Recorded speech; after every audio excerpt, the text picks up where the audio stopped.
All right. Shalom. First and foremost, we want to give all praises, glory, and infinite honors to Yahweh, Ba'ashem, Yahweh Shai, Ba'ashem, Rakah Kwadash. Double honors to the apostles and elders of Great Millstone that rule well, and peace and salutations to Yakim out there pushing this word in truth and sincerity to the four corners of the globe. May you brothers endure until the end. We're at the door, Akim. You can see it if you're just paying attention in the news, which you should be anyway. And pretty much what we're going to be getting into is how a nuclear destruction and missiles are all in the Bible. That's one of the main parts of prophecy, is this place, America, Mystery Babylon, getting destroyed by 200 million thermonuclear missiles through those ICBMs. And you can just see it in the news. It's always a hot topic. You've got all these nations such as Israel and Russia and China talking about how they've got small tactical nukes, or a new thing now is hypersonic weapons that go so fast anti-missile system couldn't stop them, which is also in the scriptures. And you even had America just, I think, the other week talk about how they tested one of their new nuclear missiles from one of their B-1, I believe it's a stealth bomber. So we're just going to get into that, and it's coming very soon. You can see things popping off out here. These racial tensions building up, the talks of civil war and such. So we're at the door of this chip getting pushed, which is the mark of the beast, and then that nuclear destruction. So we're going to start it off in Joel chapter 2. Start at the top, verse 1. All right, it's Joel 2:1. Blow ye the trumpet in Zion, and sound an alarm in my holy mountain. Let all the inhabitants of the land tremble, for the day of the Lord cometh, for it is nigh at hand. For the day of Yahweh is nigh at hand. And as I just said in the opening, you can see it coming if you're paying attention in the news. And now we're going to get into that nuclear destruction. A day of darkness and of gloominess, a day of clouds and of thick darkness. As the morning spread upon the mountains, a great people and a strong, there have not been ever the like.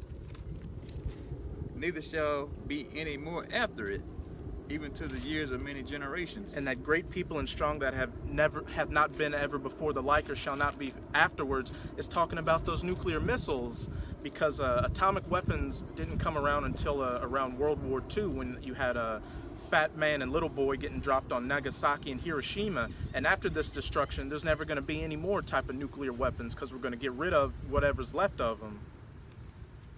3. A fire devoureth before them, and behind them a flame burneth. A fire devoureth before them, that destruction, and a flame burneth behind them. Again, that destruction it leaves behind, as it's going to get into. The land is as the Garden of Eden before them, and behind them a desolate wilderness. Ye and nothing shall escape them. As it said, the land is as the Garden of Eden before them, before that nuclear destruction.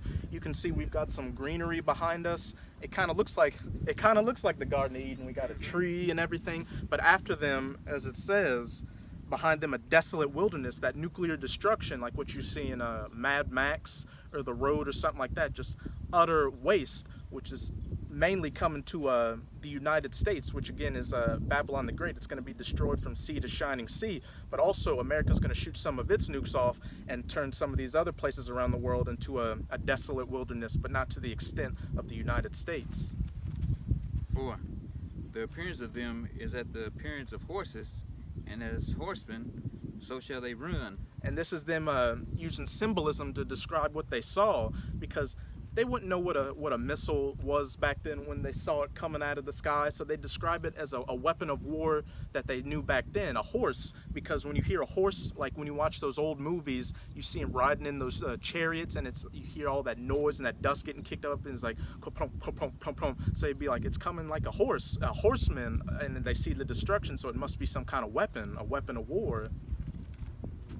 5. Like the noise of chariots on the tops of mountains shall they leap. Again, like the noise of chariots, something loud and destructive.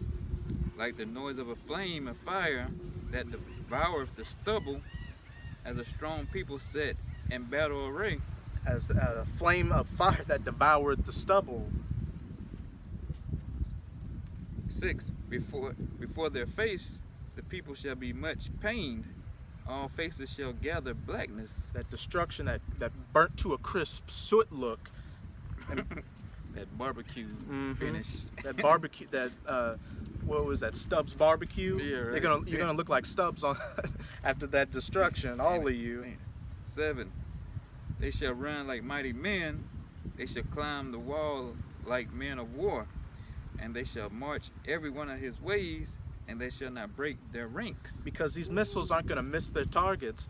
Because also with them talking about hypersonic nukes and, well, not nukes, but hypersonic weapons in the news, they're also talking about how they're upgrading the guidance system so these missiles will be accurate and, again, not miss their targets. They won't break their ranks, but also the spirit of Yahweh Ba'Hashem Yahweh Shai is going to be in these missiles to guide them straight to their target. So if it's meant to hit its target, it's going to hit its target no matter what. As we're going to get into, those anti-missile defense systems are going to fail in those days. 8. Neither shall one thrust another. They shall walk every one in his path. And when they fall upon the sword, they shall not be wounded. And when it says, and when they shall fall upon the sword, they shall not be wounded, that sword is, again, those anti-missile defense systems.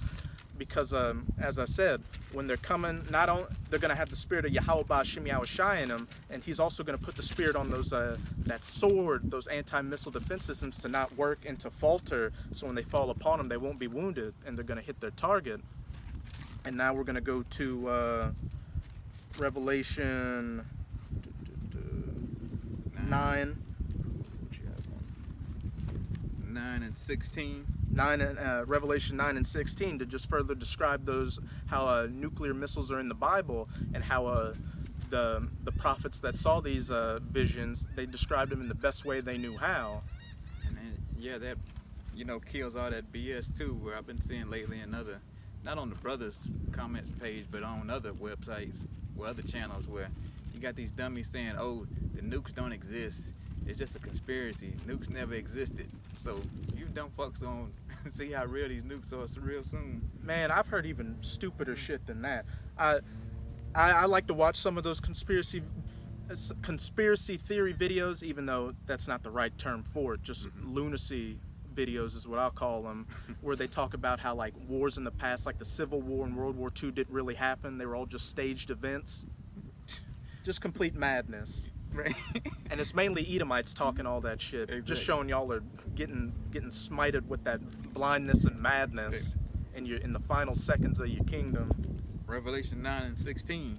And the number of the army of the horsemen were 200,000, and I heard the number of them. That's 200 million nukes that are gonna hit this place right here. The land of the free, the home of the brave. But we'll see how free you are, how brave you are when you hear that whistle in the sky and see those nukes coming at you. Your face is gonna gather blackness. You're gonna be much pain. 17. And thus I saw the horses and the vision, and them that sat on them. And he's gonna describe the missiles the best way he could. Having breastplates of fire, and of jackson, and brimstone. And the heads of the horses were as heads of lions. And the heads of the horses were as heads of lions. Those warheads on those missiles, because a lion is fierce. When you see a lion roar at you, you know shit's about to go down, especially when you see those teeth. So when he saw these missiles hit their targets and blow up, the best way he could describe it was the fierceness of a lion. What was he gonna say? Oh, I saw you're gonna read the scripture and say, oh, I saw a nuclear warhead, right, destroy this land and leave behind a nuclear fallout. And out of their mouths issue fire and smoke and brimstone. That destruction. And also think about it like this: when say they saw a tank or something, the best way they would describe it is an elephant, because the tank's got that barrel on it, and the elephant's got a long nose. And also elephants were used as war vehicles back then. You had people riding on them, so it would make sense if a prophet saw a tank, they'd be like, oh, I saw an elephant dressed for war and battle with fire coming out of its snout, that rocket it shoots out. Damn. I think we got a helicopter landing over there. It might be an alphabet boy. They've been circling around. They've been circling around us since we got out here. Hey, that might be a